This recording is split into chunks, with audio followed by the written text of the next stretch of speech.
ஜெப அறையில மோசே உடைக்கப்பட்டு உருவாக்கப்பட்டபடினால தான் அவர் இறங்கி வரும் பொழுது கர்த்தருடைய மகிமையான காரியங்களை தேவனுக்காக ஜனங்களுக்காக அங்க செய்ய கர்த்தர் பயன்படுத்தினார்.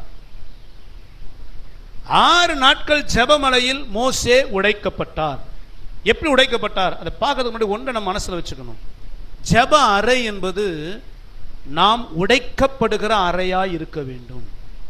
நம்முடைய வாழ்க்கையில எங்கெல்லாம் நம்ம கடினப்பட்டு இருக்கிறோம், எங்கெல்லாம் நம்ம வாழ்க்கையில கர்த்தர் பிரியமில்லாத காரியம் இருக்கு, அதெல்லாம் உடைக்கப்பட்டாதான் நாம் மறுரூபமாக்கப்பட முடியும். அல்லேலூயா, சத்தமா சொல்லுவோமா? இப்போ மோசேய 6 நாட்களும் கர்த்தர் உடைத்தார். என்னங்க அப்படி இருந்துச்சு மோசேட்ட? மோசே வான் கூப்பிட்டோன்னே மோசே போனார்ல ஊழியத்துக்கு. பார்வோன் முன்னாடி தன் உயிரையை பணை வச்சு ஊழியம் செய்தவர் தானே மோசே. மோசேட்ட அப்படி என்ன ஆண்டவர் சரிப்படுத்த வேண்டிய காரியம் அப்படின்னா, இந்த மோசே யார், அவர் எப்படிப்பட்டவர், ஏன் கர்த்தர் உடைக்க வேண்டியது இருந்துச்சு? வாசிங்க அப்போஸ்தலர் நடபடிகள் 7ஆம் அதிகாரம் 22 வாசிங்க. மோசே எகிப்தியருடைய சகல சாஸ்திரங்களிலும் கற்பிக்கப்பட்டு, மோசே எகிப்துடைய சகல சாஸ்திரங்களிலும் கற்பிக்கப்பட்டு வாக்கிலும் செய்கையிலும் வல்லவனானான். போதும். இங்க மோசே குறித்து சொல்லப்படுது, 40 ஆண்டுகள் அரண்மனையில் வளர்க்கப்பட்டார். வளர்க்கப்பட்ட பொழுது எப்படி வளர்ந்தாரா? எகிப்தியருடைய சகல சாஸ்திரம், அதாவது அந்த நாட்களிலேயே எகிப்துங்கிறது வானசாஸ்திரம், கட்டடக்கலை, மருந்து, அதாவது மெடிசன், இப்படிப்பட்ட காரியங்களில ரொம்ப புகழ் பெற்றது இந்த எகிப்து. படிக்கிற பிள்ளைங்க படிப்பாங்க எகிப்தினுடைய கட்டடக்கலைகள், அதாவது எகிப்தினுடைய அந்த பிரமிடு, அந்த மம்மீஸை பாதுகாக்கிற அதெல்லாம் பார்த்தீங்கன்னா உலக புகழ் பெற்றது. ஏன்னா அந்த நாட்களில் பெரும்பாலான ஜனங்கள் கூடாரம் போட்டு வாழும் பொழுதே எகிப்து கட்டடக்கலையில பிரபலமாக இருந்தது. அதே போல மருந்து அங்க அதிகமாய் பிரபலமானது. வான சாஸ்திரங்கள், கணிதம், இதெல்லாம் பார்த்தீங்கன்னா எகிப்து அப்பவே அதுல வளர்ந்து பிரபலமாக இருந்த ஒரு காரியம். ஆகவே இந்த மோசே எகிப்துல வளர்ந்தபடினால் அந்த எகிப்தின் சாஸ்திரங்கள், வான சாஸ்திரமா இருக்கட்டும், கணிதமா இருக்கட்டும், கட்டடக்கலைகளா இருக்கட்டும், மருத்துவமா இருக்கட்டும், யுத்த கலைகளா இருக்கட்டும், எல்லாவற்றிலேயும் மோசே கற்பிக்கப்பட்டு நல்ல ஒரு வலிமையானவனாய், ஞானமுள்ளவனாய், புத்திசாலியாய், படித்த ஒரு மேதையாகத்தான் மோசே வளர்க்கப்பட்டான்.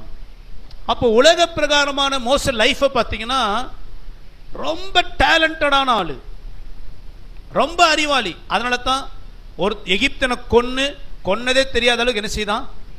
புதைக்கவும் செய்தான். ஒரு பக்கம் உலக பிரகாரமாய் இவர் ரொம்ப ஃபிட்டான ஆளு, இன்னொரு பக்கம் ஸ்பிரிச்சுவல் அப்படின்னு பார்த்தீங்கன்னா இப்ப தேவனால் நடத்தப்படும் பொழுது வாசிங்க யாத்திராகமம் 20 அதிகாரம் 18-19 வாசிங்க. ஜனங்கள் எல்லாரும் இடி முழக்கங்களையும் மின்னல்களையும் எக்கால சத்தத்தையும் மலை புகைகிறதையும் கண்டார்கள். அதை கண்டு ஜனங்கள் பின்வாங்கி தூரத்திலே நின்று மோசேயை நோக்கி, நீர் எங்களோட பேசும், நாங்கள் கேட்போம். தேவன் எங்களோடு பேசாதிருப்பாராக. பேசினால் நாங்கள் செத்து போவோம் என்றார்கள். இப்போ மலையில கர்த்தர் பிரசன்னமாகிறாரு, கர்த்தர் பேசுறாரு. ஜனங்களுக்கு எப்படி இருக்குதா? பயம், நடுங்கி பின்வாங்குறான். மோசே பார்த்து என்ன சொன்னாங்களா? மோசே நீ கர்த்தர்ட்ட பேசுப்பா, பேசி எங்களுக்கு வந்து சொல்லு, நாங்க அதை கேட்கிறோம். கர்த்தர் எங்கள்கிட்ட பேசுனா நாங்க. மோசே மட்டும் என்ன தேவதூதனா? இல்ல பரலோகத்திலிருந்து இறங்கி வந்தாரா? இவரை போல ஒரு சராசரி மனுஷன்தான். ஆனா ஜனங்கள் பார்வையில் மோசே எப்படி இருக்கிறாரு? ஒரு விசேஷமான தேவ மனிதன். நீங்க அதே 21 அதிகாரத்தை 21 வசனத்தை வாசிங்களேன். ஜனங்கள் தூரத்திலே நின்றார்கள். மோசே தேவன் இருந்த கார்மேகத்துக்கு சமீபமாய் சேர்ந்தான். அந்த காட்சியை பார்த்தே ஜனங்கள் நடுங்கினான். ஆனா ஜனங்கள் பார்க்கும்போது மோசே எங்க போறாரு? அந்த கார்மேகத்துக்குள்ளேயே போறாரு. அப்போ ஒரு பக்கம் மோசே உலக பிரகாரமாய் வலிமை நிறைந்தவன், ஆவிக்குரிய காரியத்தில் பார்த்தீங்கன்னா ஜனங்கள் பார்வையில மோசே விசேஷமானவன். பா, நமக்கு தேவனை சத்தம் கட்டாலே செத்துருவோன்னு பயமா இருக்குது.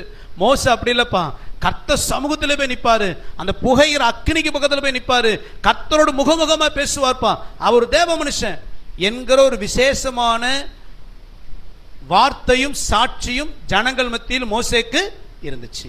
இப்போ மோசே பார்த்தீங்கன்னா உலக பிரகாரமும் அவர் ரொம்ப ஒரு மேன்மையான ஸ்தானம், ஆவிக்குரிய காரியத்திலையும் மேன்மையான ஸ்தானம். இப்ப இந்த மோசையை தான் கர்த்தர் மலைக்கு அழைச்சி தன்னுடைய காரியம் எல்லாம் பேச போறாரு. அப்படி பேசும்போது மோசேக்குள்ள இருக்கிற ஹீரோயிசம், நான், என் படிப்பு, என் திறமை, எனக்கு இருக்கிற எகிப்தின் அறிவு, எனக்கு இருக்கிற ஆவிக்குரிய அனுபவங்கள், இது எல்லாமே தேவ சமூகத்துல தேவனுடைய திட்டத்துக்கு தடையா இல்லாதபடி உடைக்கப்படணும்னு கர்த்தர் விரும்பினார். அல்லேலூயா.